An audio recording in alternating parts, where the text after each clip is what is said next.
Hi. Alright, so today is Tuesday, August 24th, and I haven't yet thought about how far on testosterone I am. February to March to April to May to June to July. Does that make sense? 19 months on testosterone. So I'm 19 months on testosterone, and I'm getting close to 9 months post-op. Am I? No. No. Hold on. Wait, December to January to February to March to April to May to June to August. Oh, I'm getting close to 8 months post-op. That'll be in about 5 days. I'll be 8 months post-op. And 3 days ago, I was 19 months on testosterone. So, those are some fun facts. Also, tomorrow is Wednesday, and it's my 2-year anniversary with Olga. She's out in Seattle right now. Bummer.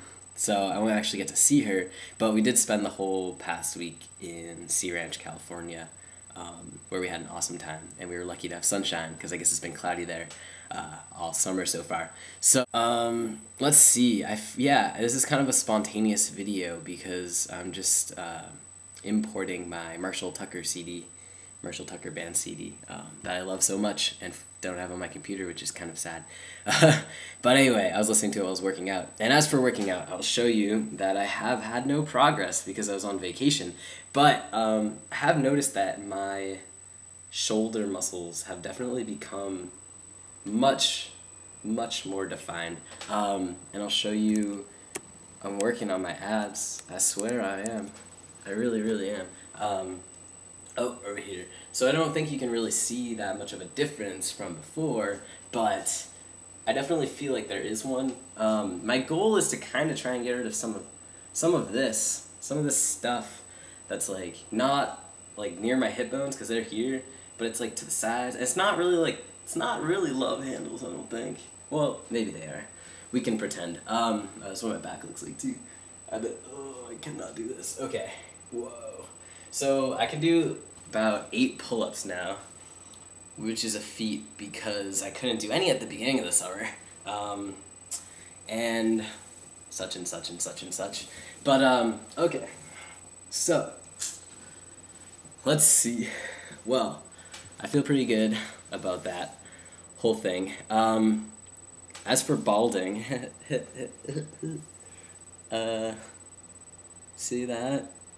Yeah, you know, I knew that receding hairline was part of it, but I feel like my hair is thinning up here, and maybe that's just because of my hairstyle, where I've got this like long massacre in the middle and the back, so therefore it just seems kind of thinner because the sides are shorter, so they look thicker, because, you know, I don't really know any of that, but so I was stressing about it a lot, as you can tell from my past videos. Actually, probably not that much.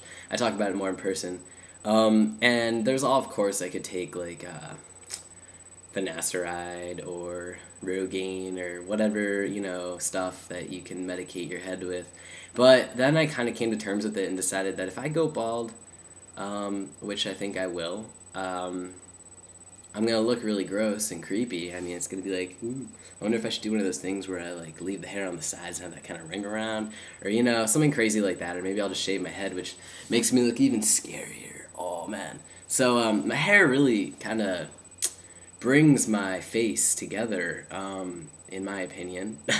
So, maybe my face will just fall apart one day, and that'll be fine. I've always wanted to be kind of like a creepy-looking old man, like Bukowski or something. But, anyway, so I just want to let you know I've come to terms with that, kind of. And, yeah, anyway, so I haven't shaved in 2 weeks, and I don't think you can see it. No, you can't, but I have a little sideburn thing going on. Well, I haven't shaved my sideburns in 2 weeks. I did shave my chin about a week ago, but you can't see any of that fuzz. And I do have neck fuzz. So let me just say that you can see it in person. So if you really want to see my facial hair, you can get in contact with me, and I will, you know, we can meet up and I can show you it, because it's pretty good. No, I really need to shave it, because it's that kind of yucky scruff stuff. Anyway, so this video really has no purpose. Oh, sorry, I have hiccups. So I figured I'd squeeze in a few things. As for dysphoria, well, as you can tell, I don't have chest dysphoria anymore. I mean, I've got scars, but whatever, they're healing. And I didn't used to really have that much chest dysphoria. Well, I guess I did. I like really resented my chest, but binding made it, made it okay. It made me more comfortable in day to day. Of course, I was worried about people seeing it, but I did a pretty good job binding. If you look back to my earlier videos, so I wasn't too stressed out about that. I know a lot of guys with bigger chests, like that's a really big dysphoria because it's hard to hide like a big chest, and it's not your fault at all if you have one. So. And if you can't get surgery for a while, it really puts a strain, and binding hurts and all that stuff. So, I mean, I didn't really have too much dysphoria about that, but I did hear that about, after chest surgery, a lot of guys get lower body dysphoria, and I was like, whatever, I don't really have that now, but it's absolutely true. I have taken my resentment for my chest, which I now love, so I obviously don't resent it, and channeled that towards my lower half. So, I am having a lot of problems with that. I'll be totally honest about it. It really sucks because I don't like the outcomes of any of the bottom surgery procedures at this time, and even if I did, I would absolutely not be able to afford it or be able to take the amount of time and travel that it takes to get that done, especially while I'm in school. I didn't like packing when I did it. Well, I mean, it was okay, but it kind of, I wish that I don't know. I think I just needed a different packer because I got this little like flimsy guy and kind of just sticks out and makes you look like you have a boner all the time. So that wasn't the best. As for like any like material prosthetic thing to make me feel more complete, I currently don't have one. I've been looking into it just to see, because it might be fun. But I haven't really settled on anything. Well, I'm almost settled on something. I'm almost there. I'm just saving up the money for it. But as for, like, STPs, because a lot of people ask me what bathroom I use, and I mean, come on, like, girls out there, wouldn't you be kind of creeped out if I walked into your bathroom? Yeah, I think so. So I've been using the male bathroom ever since I came out, basically. Of course, before I started testosterone, I may have gotten a few looks, especially by people who knew, but by total strangers, like in a subway station, which is a scary bathroom to go into already. Of course, I used the male one. So, yeah, but as for peeing standing up, I don't, it sucks because sometimes you have to wait in line to use the stall, and, like, that's awkward because everyone thinks that you just want to go take, like, gigantic poop, but, usually I'm not, so I just want to pee in private, but, so I wish that I could stand up and pee in a urinal, of course, so I was thinking about STPs and all that jazz, but I don't know, they take some getting used to, and I don't know how I feel about carrying something around. See, that's the thing, is I don't want to be carrying something around. I'm very free-flowing, and I always end up in these weird situations, and I don't want to carry it around, I guess I'm just lazy, but, what else was I going to say? So yes, I do have dysphoria down there, as I'm sure a bunch of guys do. And it is impacting me a lot more lately than I ever hoped it would have. So, yeah, there's that. But in other news, I'm still trying to address a lot of my inbox and form springs and look at all my subscriber stuff.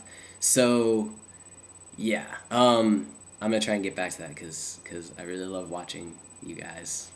You guys that I do watch and make videos, and I need to catch up. And I do answer most, I think like 99% of my forum spring questions, so if you have any questions, please direct them that way.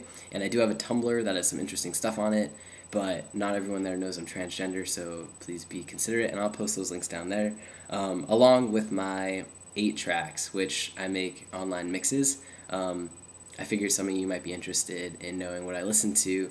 Those are all old mixes on there now, but I'll plan on making a few in the future to update my musical diversity taste for whoever wants to listen to those. So anyway, alright, this is a really long video. Okay, well, take care, guys. I'm still working on the video with my mom, actually. I'm composing the questions for it. Maybe we can get that done this weekend. We will see. Alright, peace.